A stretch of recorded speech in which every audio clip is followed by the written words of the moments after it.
देखिए दोस्तों, जो कोकोनट का मसाला होता है उसको पहले रेत डालते हैं, फिर बजरी गट्टी डालते हैं और उसके ऊपर सीमेंट डालकर उसको अच्छे से एक कटाव काट लेते हैं। एक कटाव काटने के बाद फिर दूसरा कटाव अच्छे तरीके से काटते हैं।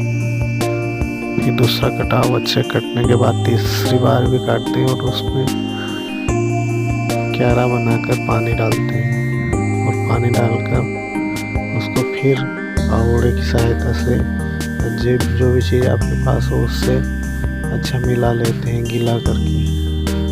और गीला करने के बाद फिर उसको कॉलम स्लीव जिसमें भी आप भरना चाहें तब आप भर सकते हैं मसाला को। देखिए हमारे भाई किस प्रकार मेहनत करके माल काट रहे हैं।